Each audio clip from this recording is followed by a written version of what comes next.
Itu yang berbunyi Bismillahirrahmanirrahim. Wa qala rabbukum ud'uni astajib lakum. Allah berkata, memintalah kamu kepadaku, berdoalah kamu kepadaku, niscaya akan aku kabulkan.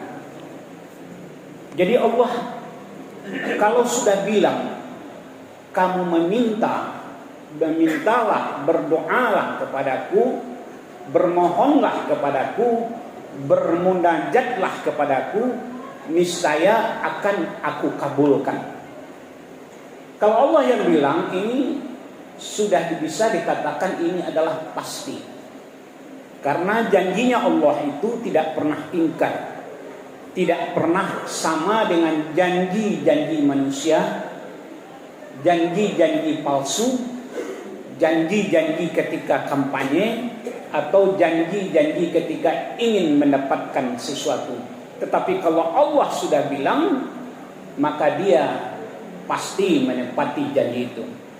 Tetapi dalam kenyataannya, banyak di antara kita yang salah memaknai firman Allah dalam surat Al-Mu'min ini. Dia berpikiran ketika Allah bilang, memintalah kamu kepadaku, niscaya akan aku kabulkan. Dia berpikir apa yang dia minta itu dikabulkan Allah. Dia berpikir ketika dia minta, Allah tidak pernah menolak. Dia berpikir ketika Allah memberikan sesuatu, tentu sesuai dengan yang dia minta. Boleh-boleh saja berpikir begitu. Selaku manusia yang sifatnya berkeluh kesah, yang sifatnya kadang-kadang tidak sabar, boleh saja kita berpikir bahwasanya Allah itu akan kabulkan doa kita sesuai dengan janjinya. Bapak-bapak kaum muslimin yang dirahmati oleh Allah, ternyata dalam kehidupan ini banyak orang yang tidak tenang dalam doanya. Artinya banyak orang yang berkeluh kesah dengan doanya. Dia berdoa tetapi dia berkeluh kesah. Dia berdoa kepada Allah tetapi dia tidak tenang dalam doanya. Kenapa dia tidak tenang? Kenapa dia berkeluh kesah dengan doanya? Karena dia meyakini doanya tidak dikabulkan oleh Allah. Itu yang pertama. Yang kedua, karena dia meyakini doanya sangat lama dikabulkan oleh Allah, tak kunjung dikabulkan, sehingga timbullah keluh kesah, timbullah rasa tidak senang, kemudian timbullah rasa tidak suka kepada Allah ketika dia berpikir doanya tidak dikabulkan oleh Allah Subhanahu wa taala. Bapak-bapak kaum muslimin yang dirahmati oleh Allah, sekarang kita coba berfilosofi. Andai doa kita tidak dikabulkan oleh Allah dan kita berkeluh kesah, atau kita memberikan suatu perlawanan kepada Allah dengan kalimat-kalimat yang tak baik. Misalnya, sudah capek aku berdoa ya Allah, sudah lama aku berdoa ya Allah, tetapi doaku tidak dikabul-kabulkan juga. Percuma aku berdoa. Kadang-kadang ada yang bilang begitu. Ada yang bertanya, kenapa usahanya tidak maju-maju? Apakah tidak ada berdoa kepada Allah? Maka dijawab, sudah bertahun-tahun saya berdoa kepada Allah, tetapi usaha saya tidak pernah maju-maju. Sudah berkali-kali, beratus-ratus kali saya meminta kepada Allah, tetapi Allah tak kunjung mengabulkannya. Ini adalah semacam keluh kesah. Ini adalah semacam komplain. Jadi kalau orang Inggris bilang, you are complain to the gods. Kamu komplain, marah, tidak suka kepada Allah. Sehingga keluarlah kata-kata yang seharusnya tidak diucapkan itu kepada Allah. Ada juga orang hari ini yang suka bikin status, apakah di Facebook, di WA, di Instagram, di TikTok, atau di YouTube, dan lain sebagainya. Apa bunyinya? Malah ini menjadi viral. Ya Allah, Engkau urus sajalah hidupku. Urus sajalah hidupku ya Allah. Udah capek aku ya Allah. Ya Allah, Engkau atur sajalah hidupku. Udah capek aku ya Allah. Terserahmu ya Allah, aku ngikut saja. Bapak-bapak kaum muslimin, coba kita analisa. Ya Allah, Engkau urus sajalah hidupku. Aku udah capek ya Allah. Ya Allah, Engkau atur sajalah hidupku. Aku udah capek ya Allah. Kalau kalimat ya Allah, Engkau urus sajalah hidupku, Engkau atur sajalah hidupku, itu kalimat berdoakah atau kalimat memerintah, menyuruh? Jadi kita selaku hambanya Allah, selaku makhluk ciptaan Allah, selaku orang yang tiada berdaya, harus hati-hati dalam berdoa. Masa Allah kita perintah, ya Allah atur sajalah hidupku, ya Allah urus sajalah hidupku. Itu bukan berdoa, itu memerintah Allah. Pantaskah kita seorang hamba, makhluk yang lemah, makhluk yang tiada daya dan upaya, harus memerintah, menyuruh kepada Allah? Adalah kedurhakaan yang sangat besar apabila kita suka memerintah Allah, menyuruh Allah dalam doa kita. Ya Allah, kabulkan doaku segera ya Allah. Jangan perintah Allah, jangan suruh-suruh Allah. Allah itu maha tahu. Semut aja berjalan di atas tanah ini dengan pelan-pelan, itu didengar oleh Allah. Apalagi doa-doa yang kita panjatkan kepada Allah. Hati kita saja berdetak, berniat hati kita terhadap sesuatu hal, itu didengar oleh Allah. Karena segala sesuatunya itu dimulai dari niat, dan niat kita itu baru berniat sudah dicatat oleh Allah. Apalagi doa yang diikrarkan berkali-kali, diucapkan berkali-kali, maka adalah suatu kedurhakaan kepada Allah apabila kita berdoa memerintah Allah, menyuruh Allah mengatur hidup kita. Siapa yang mengatur hidup kita? Kita yang mengatur hidup kita. Siapa yang harus masuk surga? Kita. Ketika kita mau masuk surga, ya usaha untuk masuk surga. Siapa yang banyak dosa? Ya kita. Ketika kita minta diampuni dosanya, ya berusaha kita untuk diampuni dosanya oleh Allah. Jangan perintah Allah, ya Allah ampuni sajalah dosa-dosaku. Jangan. Karena hari ini banyak pelesetan-pelesetan kalimat dan kata-kata maupun perbuatan yang kadang-kadang kita tidak sadar. Pelesetan-pelesetan itu membuat kita menjadi durhaka kepada Allah. Bapak-bapak kaum muslimin yang sangat dirahmati oleh Allah, sesungguhnya doa itu adalah ibadah. Ibadah. Yang tak berdoa kepada Allah itu hanya Fir'aun. Yang tak berdoa kepada Allah itu hanya orang yang tidak bertuhan. Orang yang tak bertuhan, dia tidak akan pernah berdoa kepada Allah. Fir'aun yang merasa dirinya Tuhan, dia tidak akan pernah berdoa kepada Allah.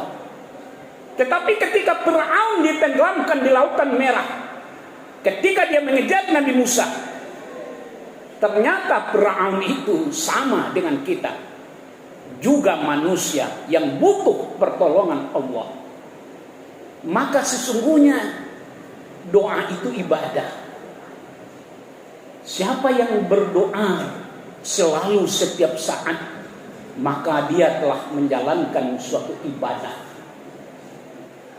Dan siapa yang tidak berdoa, maka dia adalah orang-orang yang sombong dalam kehidupannya. Kenapa kita berdoa? Kenapa kita harus mengadahkan tangan kepada Allah? Kenapa kita harus meminta kepada Allah? Kenapa kita harus minta tolong kepada Allah? Karena kita adalah makhluk ciptaan Allah. Karena kita adalah makhluk lemah. Kita tiada berdaya, kita tidak punya kekuatan, kita tidak punya apa-apa tanpa Allah. Karena yang punya langit dan bumi beserta isinya ini adalah Allah. Lillahi ma fis samawati wa ma fil ardh. Allah yang punya segala sesuatu yang ada di langit dan di bumi ini. Kalau Allah yang punya, berarti kita sebagai apa? Kita adalah orang yang meminta kepada Allah karena Allah yang punya. Wasi'a kursiyyuhus samawati wal ardh. Allah yang punya kerajaan langit dan bumi. Wala ya'uduhu hifzuhuma wa huwal 'aliyyul 'azim. Tidak sulit bagi Allah untuk mengendalikan langit dan bumi ini, karena Allah berkuasa atas langit dan bumi ini. Makanya kita meminta, karena Allah itu berkuasa atas langit dan bumi. Allah berkuasa akan kehidupan kita. Allah berkuasa akan rezeki kita. Allah berkuasa akan karir kita. Allah berkuasa akan mati dan hidupnya kita. Makanya kita meminta. Makanya kita memohon kepada Allah. Ketika kita merasa kita adalah hamba yang lemah dan tidak ada daya dan upaya kecuali seizin Allah, la haula wala quwata illa billahi aliyil azim. Ketika kita merasa meletakkan diri kita di posisi itu, ketika itulah kita sebenarnya seorang hamba yang mulia, hamba yang tidak sombong, hamba yang tidak angkuh. Maka jangan angkuhkan diri kita ketika kita merasa berkuasa atas segala sesuatunya di muka bumi ini. Ketika kita diberikan suatu amanah, ketika kita diberikan suatu jabatan, kita semena-mena diangkuhkan dirinya. Tetapi suatu saat Allah cabut kekuasaan itu, Allah cabut apa yang ada pada dirinya, dan Allah bukakan aib-aibnya, maka hancurlah kita. Summa radadnahu asfala safilin, jatuhlah kita sehina-hinanya. Betapa banyak hari ini kita lihat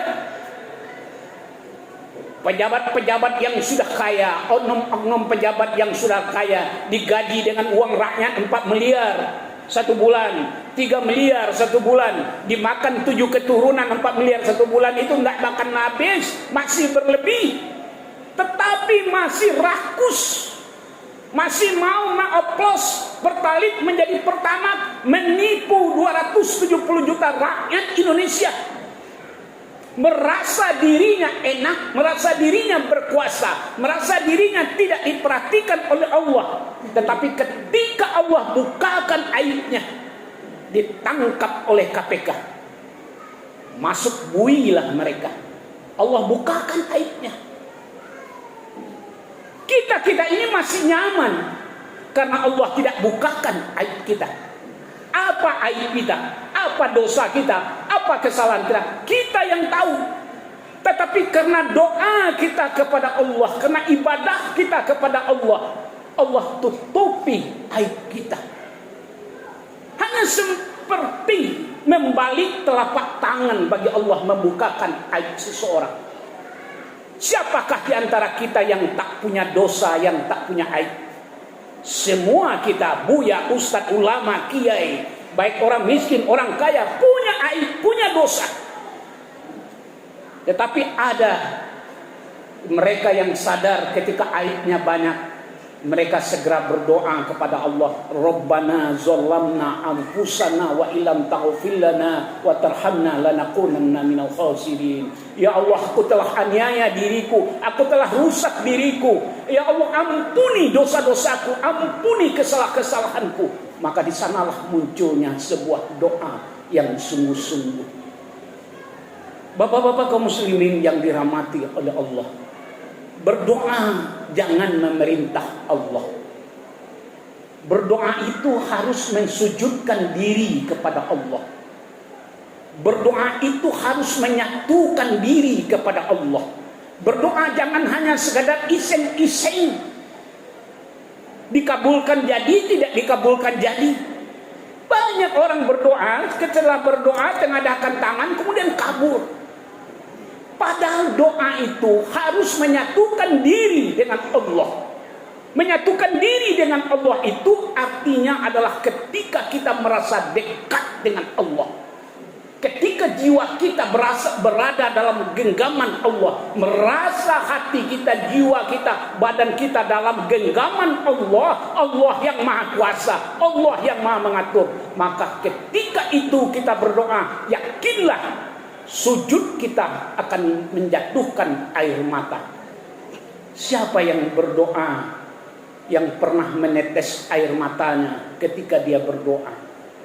Siapa yang berdoa dia bisa menangis dalam doanya? Siapa yang bersujud kemudian dia berdoa dan dia menangis terseduh-seduh dalam sujudnya kepada Allah?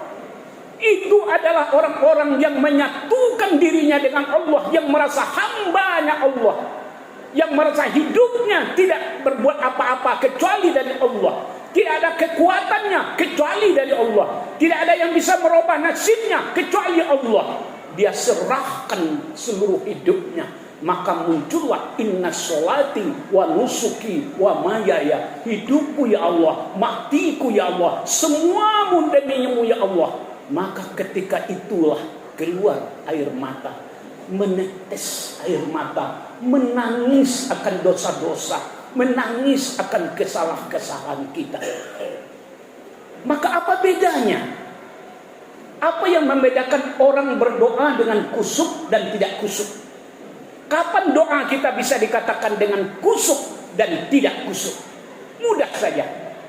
Apabila doa yang kita ucapkan itu mampu menggetarkan hati kita, jiwa kita, perasaan kita, pikiran kita, ucapan kita, itu adalah doa yang kusuk.